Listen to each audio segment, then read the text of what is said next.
Յոլչյան Production-ը ներկայացնում է Յոլչյան Production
Բարև ձեզ հարգելի հեռուստադիտողներ, տեղեկացնեմ, որ այսօր մեր նկարանող խումբը այցելել է Վանաձորի Շահր Ատալյանի երաժշտական դպրոց եւ մեր զրուցակիցն է դպրոցի տնօրեն Աննա Միրզոյանը։ Բարև ձեզ։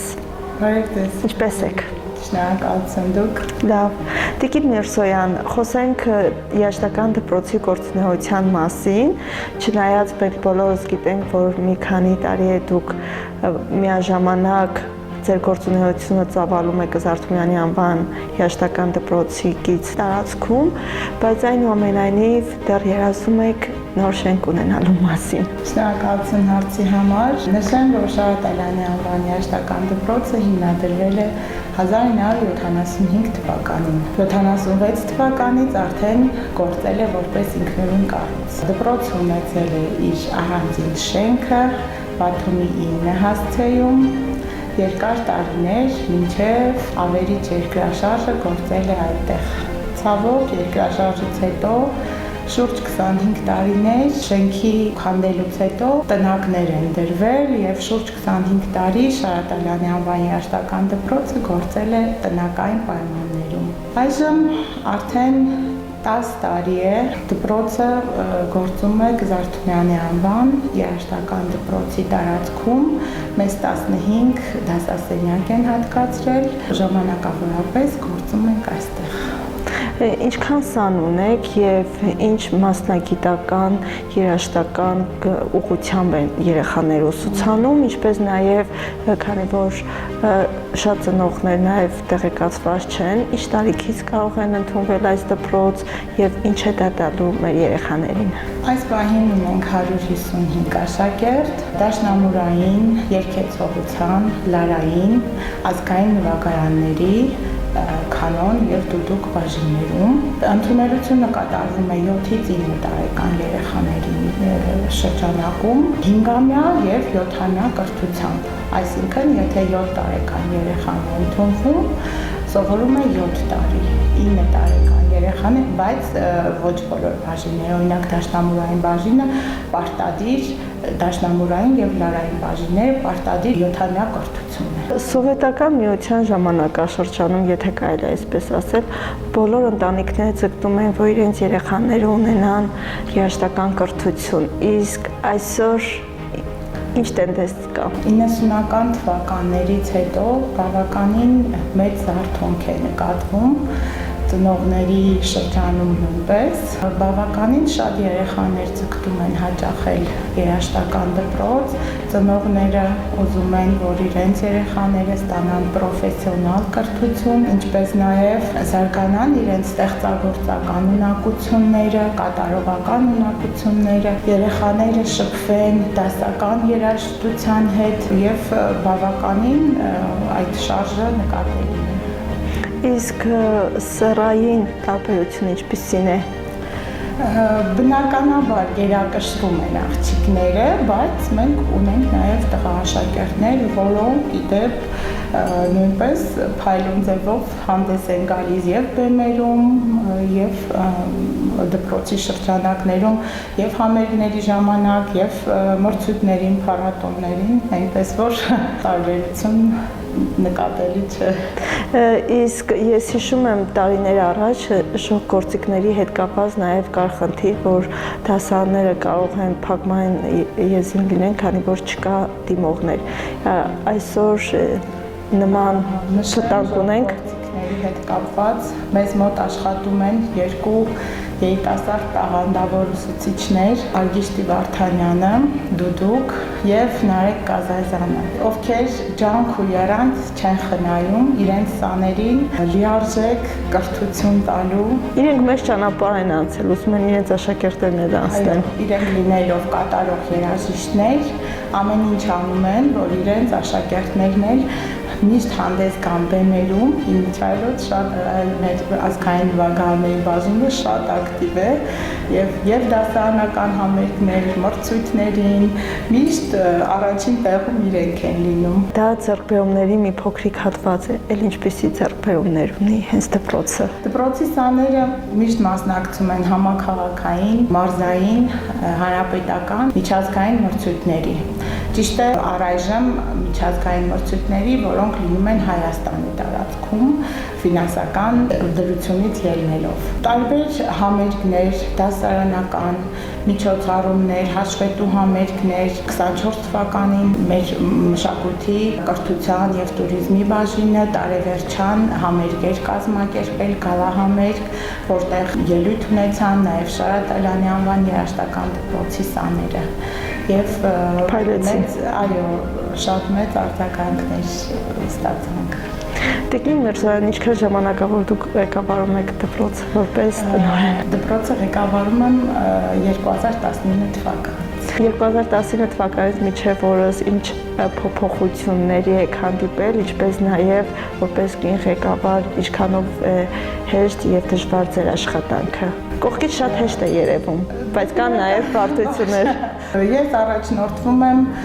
փոխադարձ հարգանքի սկզբունքով։ Առայժմ ոչ մի դժվարություն չի առաջացել։ Իսկ ծնողների տրամադրվածությունը ինչպիսին է, որ կարծես թե մտնում ես այս շենք, ասես մի անգամից ոնց որ մտնես եկեղեցի։ Ուրիշ աուրա է այստեղ տիրում։ Բնականաբար գնահատող ծնողներ ունենք շատ։ Կարևոր է ծնողների տրամադրվածությունը։ Սովորաբար լինում է մի տարիք այդ միջին դասարաններում, 4-րդ, 5-րդ դասարաններում, հատկապես գործիքային բաժիններում, երբ որ պահանջում է, որ տանը պիտի որոշակի աշխատանք կատարվի, պարապվի, լինում են, որ երեխաները չեն կարողանում եւ ժամանակի առումով եւ դժբախտաբար համացանցը եւ հեռախոսները իրենց սև գործը կատարում են, բայց ամեն դեպքում եւ ծնողները եւ ուսուցիչները ընդառաջ գնալով երեխաներին կարողանում են այդ բարդ իրավիճակից հանել։ Տիկին Միրզոյան, ես ձեզ դեռևս ճանաչում եմ, երբ դուք երգում էիք կամերային երգչախմբում, ինչպես նաև Աստվածածին եկեղեցու երգչախմբում։ Խոսենք այդ տարիների մասին, քանի որ շատ յուրահատուկ տարիներ էին բոլորիս համար։ Այո, Լիլիթ ջան, 2001 թվականից ես աշխատում եմ եւ մինչեւ օրս աշխատում եմ մեր քաղաքի կամերային երգչախմբում որպես կոնցերտմայստեր։ Երգել եմ նաեւ Աստվածածին եկեղեցու եւ Նարեկացի եկեղեցու երգչախմբերում։ Երգչախմբի մասին երևի ժամերով կարող եմ խոսել, որովհետև դա ինձ համար լոկ աշխատանք չէ, դա իմ ապրելակերպն է։ Ուզում եմ ընդգծել մայստրո Ռուզաննա Մխիթարյանի աշխատանքը անմնացորդ այսքան տարիների ընթացքում իր շնորհիվ կարողացել է պահպանել այդ երգչախումբը։ Ցավոք նա այսօր չի աշխատում էլ երգչախումբում, ինքը չի ղեկավարում երգչախումբը, բայց իր դրվածքը դեռ մնում է։ Այո, իր դրվածքը դեռ պահպանվում է, շարունակում է իր գործունեությունը փայլուն կերպով։ Ես հիշում եմ տարիներ առաջ դեռ Նայեկացի եկեղեցին չկար ու լուսահոգի Սեպու arczepiskopos Չուլջան ամեն ինչ անում էր, որ երգչախումբը խումբը չլուծարվի եւ եկան քաղաքապետի հետ մի համաձայնագրի, որ համատեղ պահեն երգչախումբը։ Երգչախումբը գոյատևել է եւ հասել է մեր օրերին այս վիճակում անհատների միջոցով։ Առաջինը մայստրո Ռուզաննա Մխիթարյանը եւ շատ մարդիկ, ովքեր ջանք ու եռանդ չեն խնայել, որպեսզի մեր քաղաքը ունենա պրոֆեսիոնալ երգչախումբ։ Լավ ասացիք, որ երգչախումբը ձեզ համար աշխատանք չէր։ Օդ ու ջուր էր, որ սնուցվում էիք եւ դուք եւ մենք։ Ձեր հյուրախաղերից խոսեք։ Բազմաթիվ համերգներ եւ պրոյեկտներ ենք ունեցել եւ մեր քաղաքում եւ ամբողջ Հայաստանի տարածքում, ինչպես նաեւ հյուրախաղեր ենք ունեցել նաեւ արտասահմանյան երկրներ։ Նաեւ Արցախում եւ Թիֆլիսում։ Այո, Թիֆլիսում, Արցախում շատ մեծ արձագանք է ունեցել երգչախմբի ելույթը։ Իրոք բոլորը հուզված, ցնցված են եղել երգչախմբի կատարումից։ Որն է ձեր այս տարիների ամենամեծ ձեռքբերումը։ Իմ դուստրերն են 18 եւ 13 տարեկան։ Աջակցում են ինձ ցանկացած հարցում եւ արդեն կարծես իմ ընկերները լինեն, ցանկացած հարց կարողանում եմ իրենց հետ քննարկել, վերլուծել։ Շնորհակալ եմ իրենց, որ այդպիսի աջակցություն ես զգում եմ իրենց կողմից։ Իսկ աշխատանքային ձեռքբերումը Տիկին Միրզոյան։ Աշխատանքային ձեռքբերումներ առաջին հերթին, քանի որ այսքան տարի իմ երգչախումբն է, երգչախմբի ես նորից եմ ասում ոչ աշխատանք, այլ ապրելակերպը երգչախմբով եւ բնականաբար իմ ղեկավարած դպրոցը։ Խնդրում եմ ներկայացրեք ձեր բոլոր այդ պարգևներն ու շնորհակալակները, որ տարիների ընթացքում դուք արժանացել եք ձեր իսկ աշխատանքի շնորհիվ, Տիկին Միրզոյան։ Շատ են եղել շնորհակալագրերը, պարգևները։ Ճիշտ է, ես չեմ սիրում խոսել դրա մասին, ամեն դեպքում միշտ գնահատվում է աշխատանքը եւ դա է մնայուն, բայց նշեմ մի քանիսը երևի դպրոցին տրված պատանի երաժշտ կատարողների կոմիտաս մրցույթին ակտիվ մասնակցության համար,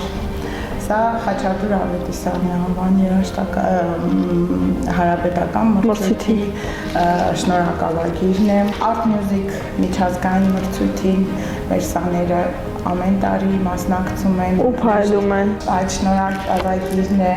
մեր քաղաքապետարանի կողմից տրված շնորհակալագիրը։ Չերես դաշնամուրային փառատոն տեղի ունեցավ մարզային, մեր սաները նույնպես փայլեցին, այդ շնորհակալագիրն է ինձ համար շատ կարևոր էր նախորդ տարի մարտի 8-ի արդիվ մեր մարզպետ պարոն Արամ Ղազարյանի շնորհակալագիրը եւ շնորհավորագիրը,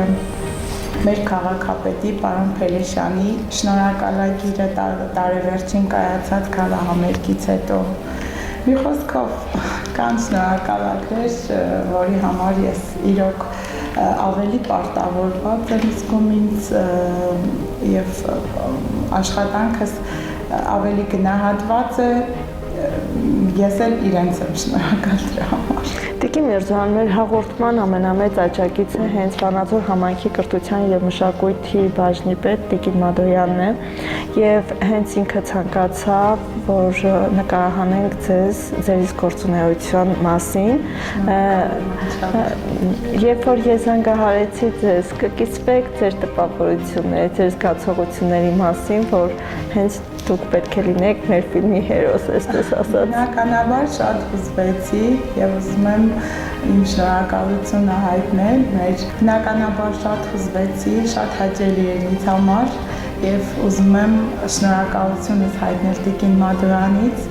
ով մշտապես աջակցում է եւ անմասն չի մնում, ցանկացած հարց անպատասխան չի մնում եւ միշտ աջակցում է մեծ բոլոր հարցերում։ Իսկ ինչքանով է հեշտ ունենալ կին ղեկավար։ Դուք ինքներդ եք կին ղեկավար։ Այդ համադրությունը խնդրում եմ անցկացրեք։ Երբևէ չեմ զգացել ինչ-որ դժվարություն, Ես նշեցի։ Իսկ Հեշտ է, իհարկե հեշտ է։ Փոխադարձ համաձայնությամբ, փոխադարձ հարգանք եւ ամեն ինչ կարգին է։ Տիկին Միրզոյան, շնորհակալություն մեր ժամանակ տրամադրելու համար։ Ձեր հուսով եմ մի օր կունենաք ձեր իսկ շենքը։ Ես հիշում եմ տնական պայմանները, մենք շատ ենք անդրադարձել տնական պայմաններին եւ իրոք շնորհակալ ենք այն մարդկանց, որ ձեզ տնակից հանեցին, այս լուսավոր շենքում կարողանում եք